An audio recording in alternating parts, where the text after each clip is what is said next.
Hey, Team MG, it's your boy, Michael Gascon, the Horse Guru, and I'm coming with you today with a very important subject that a lot of people have a difficult time with, and that's stabilization in the saddle. How to get stable and start feeling confident in the saddle.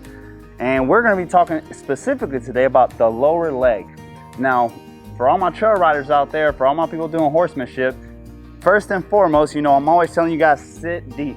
Scoot yourself forward in the saddle, roll back in your saddle, sit on your pockets, get your heels down, let your shoulders get behind your hips, because what that's going to do is when your shoulders get behind your hips, it's going to give you more balance. It's going to give you more control. And whenever you get your shoulders in front of your hips, that throws your equilibrium off, which is not great. But now we're going to talk about, now we have here today, I have Fritz. He's a 3-year-old warmblood colt that we just started. He has about 30 days under saddle. He's already doing obstacles, trails, stuff like that. Now we're starting to do performance work. Well, it is like riding an elephant. He doesn't know where his big feet are going, so he's very unstable, hard trot, hard canter. He stumbles and bumbles a lot. So where do you get your confidence to ride that horse forward and give him confidence that you're the leader? Well, growing up, sitting deep in the saddle was how you made it happen. But when I went to the Mongol Derby and I was riding with world-class eventers and endurance riders, I learned the importance of your lower leg. And by being able to stand in your stirrups, not taking yourself out of the saddle and not too pointy, but put a little stabilization in your lower leg and take some of the pressure off of your body.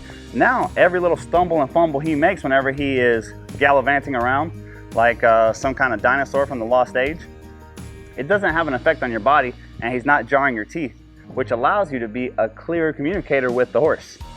So you'll notice the balls of my feet are in the stirrups. My stirrups are short enough that I can take a little pressure off my seat. I'm still going to keep my heels down and in front of me. I never want my heels to get behind me. Heels down and in front of me. And whenever I ask him to trot off, I'm going to take a little pressure out of my seat.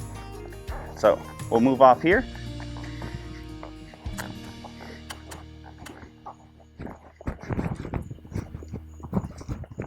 And you can see he is a big mover, a big horse. He's just getting direction. He's just getting good direction with his movement. Like I said, he's just been started. So because of that, sometimes we don't go exactly where we want to go. Sometimes he stumbles a little bit. Sometimes he loses his footing, learning how to get his feet under him. Well, since I have a little weight in my stirrups, you see all that bounciness doesn't have such an effect on my body. To the point I can do a video and talk to you guys, and it doesn't sound like I'm getting punched in the butt. Whenever I ask him to canter here, it's the same thing. I want you to notice my lower leg and how they're so consistent. They're so consistent with the stirrups. Okay, and whenever we come around this circle, even if he leans inward and he ducks in on that shoulder, I stand upright with my feet parallel to the ground. And what that allows me to do is I don't add any weight to him already leaning sideways. And if he was to have a little crow hop, if he was to lose his footing, I wouldn't be part of the problem, I'd be part of the solution. Since he's not having an effect on my body, it's very easy for me to keep quiet hands. If he was really bouncing me around, it'd be very difficult for me to keep my hands quiet. So you notice how quiet and steady my hands are? We'll stretch them out here for the length of the whole arena. Circle here. There we go. Notice how quiet my hands are. It's not from the quietness of my hands, it's the quietness of my legs.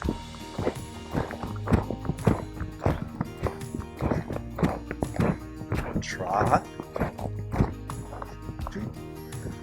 So I'm really able to let him breathe and move out and go somewhere. It's amazing when you can get control of your body, how quiet you can communicate with your horse. So a lot of folks, when they're riding a horse this big, and until he gets a little bit more finished up, he's a real rough ride. But we're able to counteract that with the stabilization of our lower leg from the knee down. The ability to put pressure on the inside of my knee and a little weight in my stirrups. So you notice that I wasn't posting. I was just carrying enough weight on my feet that I'm thinking about my feet parallel with the ground as if I'm standing on the ground, not allowing my shoulders to get in front of my heels, not letting my heels get behind me. Once I'm here, that horse could crow hop under me, he could stumble and fumble. He does it all the time, gets all tangled up. And when he does that, I'm able to go unaffected because I'm standing stable in my stirrups. If he leans in on a shoulder, he leans sideways, I stand straight and correct, and he'll come back to me. You want to be, especially for a young horse like this, you want to be that constant variable that never changes. And it's amazing how quickly your horse will get consistent if you can do that. So guys, that's how you get stabilized. If you see a rider that has a real stable lower leg, oftentimes they can communicate lightly with their horse. Oftentimes they feel very confident and balanced in the saddle. So if you try this trick at home, if you're working performance horses, again, if you're a trail rider, obstacle rider, just sit deep in that saddle, you're going at slow speeds, you start working performance, you start cantering around, trotting around, doing circles, things like that, especially on a rough horse, the ability to put a little weight in your stirrups and pick yourself up just a hair out of the saddle. Notice I'm still in contact with him. I'm not in 2-point, I'm not out of the saddle, but just enough to stabilize my lower leg.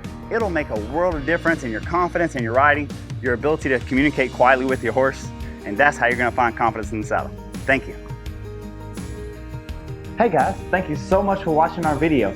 Make sure to get in the comments below and give us your feedback. Let us know what all problems you're having, if you're having any problems with the steps, if there's more videos or problems that you would like to see.